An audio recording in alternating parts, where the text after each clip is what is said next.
Bonjour et bienvenue. Alors, tout d'abord, merci à vous de vous rester sur cette chaîne. Merci de tous vos commentaires, vos likes et vos abonnements. Ça fait du bien à cette chaîne, ça me fait du bien à moi. Donc, je vous remercie de partager vos énergies, de partager votre temps avec moi. Alors, aujourd'hui, ce sera un tirage sentimental en miroir. On regarde avec l'Elemental Wisdom Tarot comment vous voyez cette personne, quels sont vos sentiments et quelles sont les actions que vous avez envie que cette personne mette en place. Et on utilise le World of Vision Tarot pour voir votre autre, comment il vous voit. Alors j'utilise le pronom il, bien évidemment, je vous demande d'adapter si votre autre est une femme, c'est pas pour vous exclure, c'est juste que c'est plus facile que dire il, elle ou cette personne. Bon. Quels sont ses sentiments et quelles sont les actions qu'il a envie de mener vis-à-vis de vous. On commence tout de suite par vous. Alors, comment vous voyez cette personne? J'ai tout à l'heure, pendant que je brassais mes cartes, le 10 de bâton qui est tombé. Alors là, du coup, je sens une grande fatigue, je dirais un gros ras-le-bol, hein, un gros ras-le-bol d'avoir essayé de faire marcher une relation et d'avoir l'impression que finalement, on porte tout le poids de cette relation et que l'autre derrière ne fait pas grand-chose ou ne met pas autant de carburant que vous dans l'histoire. Allez, les actions. Oh, mais il y en a trop là. Bon, tant pis. Vous avez du rabat. Bon.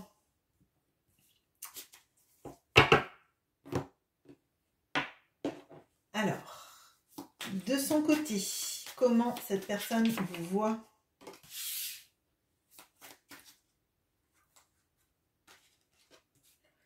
Quels sont ses sentiments? Alors, ça tombe en paquet, hein. Et quelles sont les actions?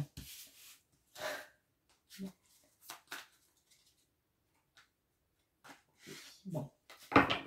Moi, sur les actions, vous êtes en tout cas en adéquation, je dirais, dans le nombre de cartes. Bon. Comment vous voyez cette personne? Le 2 d'épée, l'as de denier,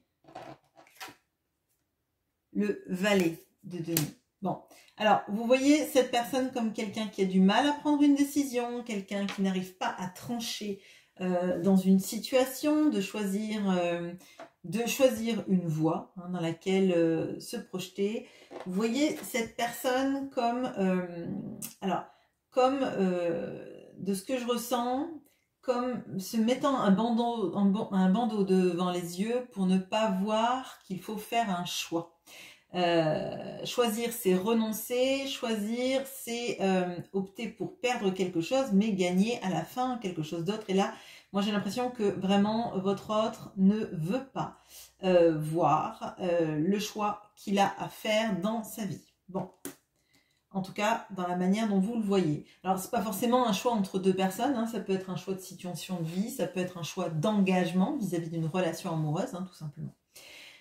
Vous voyez cet autre dans un vrai besoin d'apport matériel, d'apport financier, besoin de sécuriser ses avoirs, sécuriser son argent, vivre dans un certain confort dont il a vraiment besoin. On a quelqu'un qui est attaché au matériel, qui est attaché à sa sécurité financière, clairement. Et pourtant, alors c'est assez étrange ce que je ressens, c'est quelqu'un qui a besoin d'avoir de l'argent, mais j'ai l'impression qu'il y a quelque chose dans cet argent qu'il a, de pouvoir le dépenser pour des choses qui vous paraîtraient peut-être un peu, alors je vais dire futile, mais c'est un peu ça. J'ai l'impression qu'il y a quelque chose là-dedans vous voyez, comme quand vous donnez de l'argent à des enfants, alors vous avez des enfants qui vont le gérer, qui vont l'épargner pour s'offrir quelque chose de grand. après, enfin de quelque chose qui leur fait vraiment plaisir, mais ils vont avoir ce souci de l'économie. Et il y en a d'autres, vous leur donnez une pièce et tout de suite il va falloir qu'ils achètent quelque chose. Et moi j'ai l'impression que cet autre, il est vraiment dans ça, se faire des plaisirs, d'avoir par exemple des belles chaussures, des belles tenues, une belle voiture, une sorte de signe extérieur de richesse qui le réconforte, un peu comme un doudou géant. Pour moi, il y a quelqu'un là qui a quand même un souci avec la manière dont il gère l'argent. Il en a envie, il en a besoin, et derrière, j'ai plutôt l'impression de quelqu'un qui dilapiderait pour des choses et pas pour d'autres, hein, qui miserait pas sur quelque chose de pérenne. C'est plutôt m'acheter des choses qui me valorisent, qui montrent que j'ai de l'argent, etc. Bon. Les sentiments que vous avez pour cette personne. On a le cavalier de denier, la reine de coupe, le 4 de denier et le roi d'épée. Alors, il y a beaucoup de personnages de cour là, et j'ai l'impression qu'en fait, on a quelque chose d'assez cyclique. Dans les sentiments que vous avez pour lui, je veux dire, bon, on a le cavalier de denier, je pense qu'il y a quelque chose qui vous frustre par rapport au temps que met cette personne, notamment, je pense, pour prendre une décision vis-à-vis de vous, ou d'un engagement vis-à-vis de vous. Ça prend du temps, ça prend trop de temps, et le temps vous obnubile et prend une place énorme dans la manière dont vous avez des sentiments vis-à-vis de cette personne. On a la reine de coupe qui me fait dire que cependant au fond de vous il y a toujours cet amour très fort, ce besoin de, alors un peu de sauver l'autre, d'être là pour l'autre, de lui permettre de s'épancher, de lui permettre de se sentir rassuré et bien auprès de vous, et ça c'est très fort. Mais c'est contrebalancé par cette notion encore de 4 de denier, encadré avec ce temps qui est pris, et derrière pondéré avec ce roi d'épée. Pour moi, votre autre, quand il dépense son argent, à mon sens, c'est pas vis-à-vis de vous. C'est pas pour vous faire des cadeaux, c'est pas pour vous emmener dans des endroits magnifiques. Et j'ai l'impression que vous vous sentez un peu exclu de sa sphère matérielle et de vie. Ce sera d'autant plus vrai si on a quelqu'un par exemple qui peut être célibataire ou en couple, etc., mais qui fait des choses assez dispendieuses, et vous derrière, c'est un peu compliqué de vous emmener dans la petite pizzeria du coin. Vous voyez, je sens ce genre de choses, et en fait, ce que je ressens, c'est être là pour la personne, l'écouter parler, l'écouter se confier, être là pour essayer de faire en sorte que cette personne soit bien, qu'elle se sente à l'aise avec vous, qu'elle se sente sereine.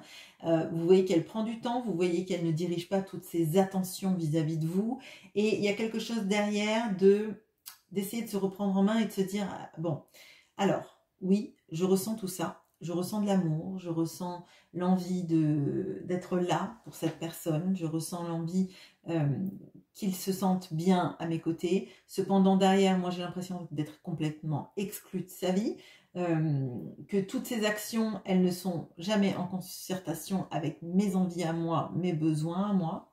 Et il faudrait peut-être que je sois plus factuelle, que je sois plus froide, que je sois plus analytique, et que je me base sur le factuel. Est-ce que cette personne fait des choses vis-à-vis de moi? Est-ce que cette personne prend des nouvelles de moi, de mon état de santé, de ma vie, de la manière dont je la gère, de mes soucis dont je lui parle par bribes parce qu'il prend plus d'espace que moi.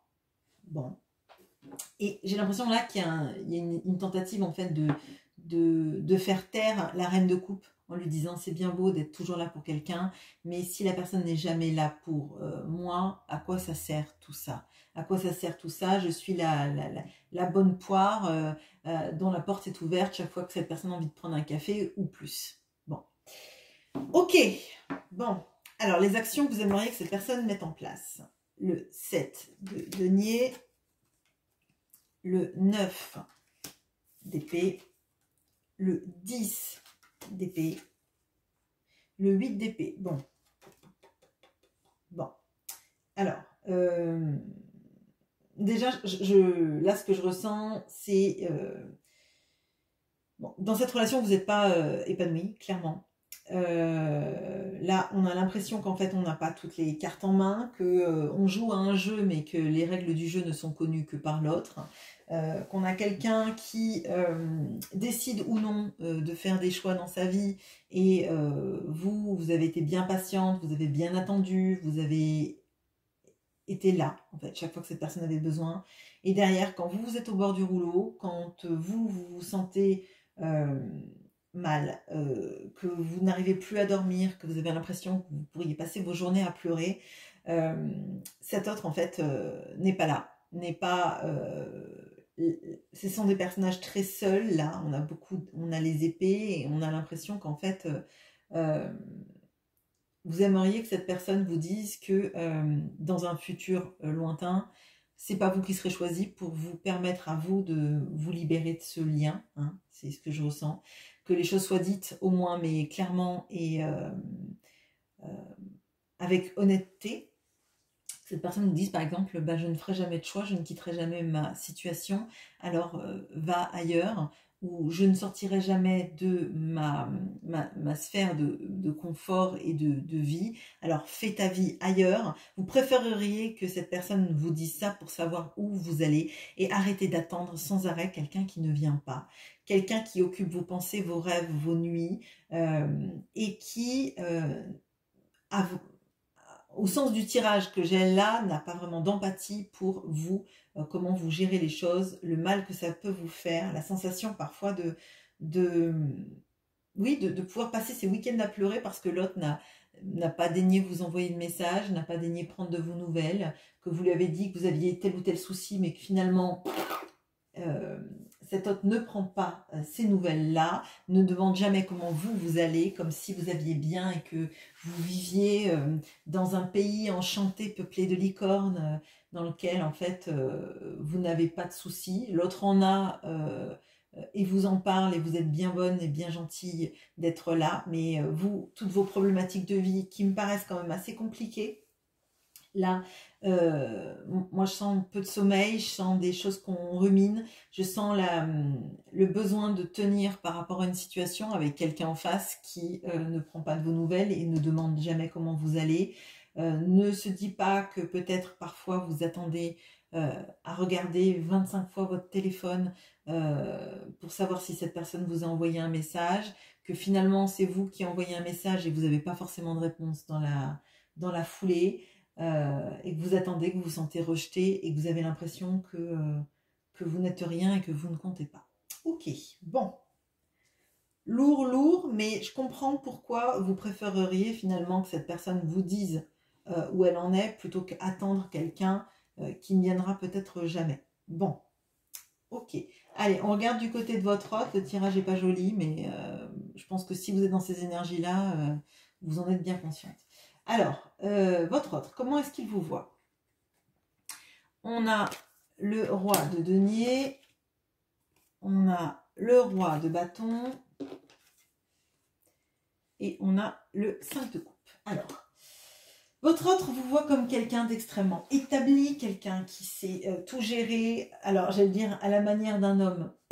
Bon, je ne sais pas pourquoi j'ai dit ça, parce que je pense que homme ou femme, c'est pas une caractéristique. Savoir gérer les choses et savoir tenir, c'est plutôt de la force de caractère. Donc, vous gérez tout, toute seule. Hein. Vous gérez vos problèmes financiers ou tout ce qui a trait à votre financier seul. Comme un grand, comme une grande, on va dire. Vous comptez sur personne. Vous ne voulez d'ailleurs pas compter sur qui que ce soit. J'ai l'impression qu'il y a vraiment une histoire d'être autonome pour pas dépendre de qui que ce soit. On a le roi de bâton, donc votre domaine financier, professionnel, vous le gérez comme vous voulez. Vous êtes, le roi ou la reine de votre royaume. Hein, votre autre vous voit comme ça. Et on a ce 5 de coupe. Donc vous êtes un regret dans la vie de cette personne. Comme si en fait, cette personne, elle ne savait pas comment inverser le cours du temps, de tout ce qui a été gâché entre vous, et que cette personne ressent vraiment. Hein. Moi, je ressens vraiment, là, avec le 5 de coupe, on a tout ce qui est regret, tout ce qu'on n'a pas fait, tout ce qu'on a laissé s'échapper, toute la possibilité finalement de compter pour l'autre, de compter dans sa vie et de construire des belles choses. Moi, j'ai l'impression qu'en fait, votre autre se sent pas sur un pied d'égalité vis-à-vis de vous, a l'impression qu'il ne vous apporte rien, qu'il ne vous apportera rien. On a quand même une grosse problématique vis-à-vis de l'argent. Hein. Si vous avez quelqu'un face à vous qui sait pas gérer son patrimoine ou qui est dispendieux vis-à-vis de son entourage, etc., c'est quelqu'un qui voit que vous êtes généreuse dans votre vie, vous savez gérer votre patrimoine, vous savez gérer vos finances, même si vous avez bien moins d'argent que cette personne. Et il y a cette notion-là de ne pas savoir quoi vous apporter. Hein. Bon. Alors, j'allais dire, c'est un peu facile. Sans être jugeant, c'est plutôt une notion de vous savez rebondir en fait. Vous n'avez pas besoin d'être Crésus pour vous en sortir, mais vous savez faire les choses qui valent la peine et vous savez prioriser vos dépenses. Ce qui n'est pas le cas de votre autre, clairement. C'est quelqu'un qui...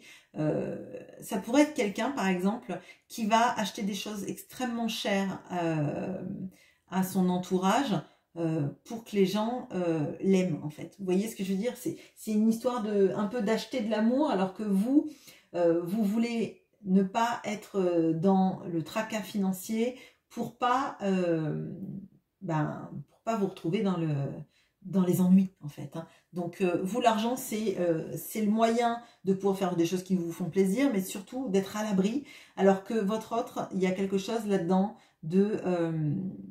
vous voyez les gens qui vont payer, par exemple, des tournées, même à des gens qui connaissent pas dans les bars, juste pour qu'on se dise ah bah c'est quelqu'un de sympa, il paye des tournées. Bah oui, c'est quelqu'un de sympa, ou alors c'est un pigeon, ça c'est selon chacun. Hein, donc voilà. Mais ce qui m'interpelle encore plus, c'est ce 5 de coupe qui me fait dire que votre autre vous voit quand même comme un grand regret dans sa vie, dans sa manière, lui, de gérer l'émotionnel vis-à-vis de vous. Bon, les sentiments maintenant. On a le valet de denier, bon, qui est ici. On a le 7 d'épée. Et on a la roue de la fortune. Oh, pardon. Bon, alors, on a quelqu'un là quand même qui tourne en boucle sur l'argent, les opportunités financières, sur... on dirait qu'il y a quelque chose de très lié entre l'amour qu'on vit et le bien-être financier, la manière dont on gère son argent. Comme si en fait vous aimez, c'est renoncer à un confort financier, c'est renoncer à des opportunités financières.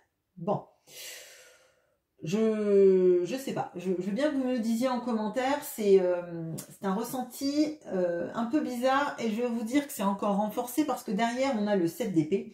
Donc le 7 d'épée va nous parler de quelqu'un qui est fuyant, hein, qui fuit ses sentiments, clairement, qui fuit tous les sentiments qu'il a pour vous, en mode je ne dis pas les choses, dès que les choses deviennent trop intenses, je les ramène à du pragmatisme, ou alors je m'en vais. Là, on a clairement quelqu'un qui fuit ses sentiments, qui fuit l'engagement, hein, donc quelqu'un qui fuirait une prise de décision m'étonne pas du tout. Alors, vous l'avez vu avec plus de douceur, hein, parce que vous l'avez vu en 2 d'épée, ce qui nous signifie que c'est quelqu'un qui ne tranche pas. Mais clairement, dans ses sentiments, c'est plutôt la personne qui fuit. C'est plutôt la personne qui n'assume pas ses sentiments. Quand les choses deviennent trop fortes, c'est quelqu'un qui part. Qui part en silence radio, qui part en je disparais, méthode Garcimore. Donc là, vous venez de voir que j'ai vécu dans les années 80-90. Alors, c'est clairement ça. Hein. On a quelqu'un qui n'assume pas les sentiments et dès que ça devient trop intense, hop, on fuit. Bon. On a la roue de la fortune et dans les sentiments, donc on a quelqu'un qui a beau vous fuir, tout le ramène à vous d'une manière qui n'est pas provoquée. C'est quelqu'un qui va tomber sur votre prénom, sur votre voiture, sur vous dans la rue peut-être, si vous n'habitez pas trop loin, sur des gens qui vont parler de vous, sur votre prénom, votre nom de famille, votre chanson, votre ville, etc., à la radio, à la télé, dans un livre. Et du coup, il est sans arrêt ramené à ça, et plus il fuit, plus il est ramené. Donc là, on peut se dire qu'il y a une histoire de destin et de lui dire, c'est bien beau de fuir, mais ça ne mène à rien et tu ne peux pas fuir ton destin et ta vie. Et tes sentiments surtout. Alors, les actions maintenant. On a le 6 de denier. On a la reine de bâton. On a la tempérance. Et on a les amoureux. Bon, on en a des arcanes majeurs. Chez vous, on n'en a pas un seul. Chez lui, on en a 3. Bon. Alors, on a quelqu'un qui aimerait déjà mettre un peu plus d'équilibre dans la relation. Quelqu'un qui aimerait vous montrer que vous comptez plus que ce qu'il ne vous montre. Il y a cette notion du donner, du recevoir. Et là, du coup, je ne le sens pas dans le domaine financier. Je le sens plutôt dans tout ce que vous lui avez donné en termes d'attention, en termes de présence, en termes d'écoute. Cette personne aimerait vous le montrer. Alors, on a la reine de bâton. Je vous ai dit, cette personne vous voit comme un roi de bâton et j'avais ces énergies un peu, alors j'allais dire masculines, que vous auriez. Alors, c'était un peu bizarre de dire énergie masculine, mais il y a de ça, c'est comme si en fait vous aviez un pouvoir que cet autre n'a pas encore, c'est comme s'il réagissait en personne qui est en train de récupérer sa capacité de séduction, d'action encore plus que séduction. Je crois qu'on a quelqu'un dont le profil est plutôt de fuir les choses trop intenses, de vouloir plaire à son entourage, de se conformer à l'image qu'on a de lui par la réussite financière, peut-être le paraître aussi également. Et là, j'ai l'impression que c'est quelqu'un qui essaye de se mettre au diapason pour être la bonne personne en adéquation avec vous, d'accord ? Mais ça manque, à mon sens, d'expérience. C'est quelqu'un qui s'est plus ou moins, j'ai l'impression, conformé à l'idée qu'il voulait qu'on ait de lui. Et là, c'est quelqu'un qui essaie de se conformer à qui vous êtes. Seulement, c'est un exercice qui est compliqué parce que ça va lui demander déjà de mieux vous connaître. Là, on a plutôt quelqu'un qui a parlé de lui, qui a recherché de la compassion auprès de vous. Et à mon sens, là, on a plutôt quelqu'un qui est pas qui n'a pas été assez à votre écoute pour savoir ce que vous désirez vraiment. Donc, c'est quelqu'un qui va tâtonner, à mon sens. Bon. On a la tempérance. La tempérance, elle indique quand même un retour à la communication plus apaisée, une envie de mieux se comprendre et de faire un équilibre entre le feu et la glace. Et à mon sens, c'est vraiment faire l'équilibre entre le froid des silences, de la fuite, et le chaud de la passion. Mais entre les deux, il y a quelque chose qui s'appelle une relation plus équilibrée. Et on voit qu'il cherche quelque chose de plus équilibré avec vous. Et de plus réciproque. Mais j'ai l'impression qu'on a quelqu'un qui passe de la passion à l'absence. Et entre ça, il y a un juste milieu. Le juste milieu, c'est créer une relation en synergie avec ce que vous attendez de la relation, ce que lui aussi attend de la relation. Parce que ça, il ne faut pas s'oublier. Vous ne pouvez pas vous oublier pour le désir de l'autre. L'autre ne peut pas s'oublier pour vos désirs. Et on crée un désir commun. Et c'est comme ça que ça marche, je crois en tout cas, dans les relations amoureuses. C'est le compromis pas la compromission, mais le compromis, et c'est l'envie que ça fonctionne à deux selon les désirs des deux. Il n'y en a pas un qui doit s'oublier au profit de l'autre, sinon ça ne marche pas, et à un moment donné, on se sent étouffé. Bon. Et on a cette magnifique carte des amoureux, donc là, c'est vous choisir, c'est être auprès de vous et vous dire à quel point cette personne vous aime, à quel point elle est capable d'assumer ses sentiments. Je crois que c'est un vœu pieux qui n'arrivera pas de suite, hein, clairement, parce qu'on a un long trajet, on passe pas de quelqu'un qui fuit et qui fait Garcimore, Gérard Majax, tout ce que vous voulez, ou Dini, à quelqu'un qui arrive à équilibrer tout de suite, qui arrive à comprendre qui vous êtes, ce que vous attendez, etc. C'est quelque chose qui se construit avec le temps.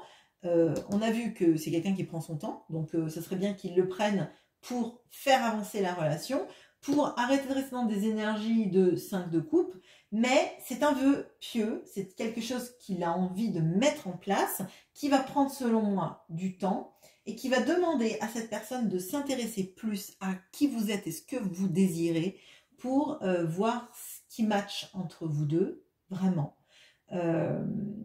Et essayer de le construire parce que vous comptez vraiment pour cette personne et qu'elle se rend compte qu'elle ne peut pas passer toujours du feu à la glace sans qu'il y ait de juste milieu équilibrant, qui vous fasse du bien et qui vous sorte un petit peu de cette façon de se dire que c'est toujours l'autre qui prend toutes les décisions et que vous, derrière, vous subissez ses silences, son envie de vous revoir, puis ce silence, etc. C'est des montagnes russes qui ne vont pas dans une optique de sérénité dans une relation. Voilà ce que j'ai pour vous. Je vous souhaite une très bonne journée et à bientôt.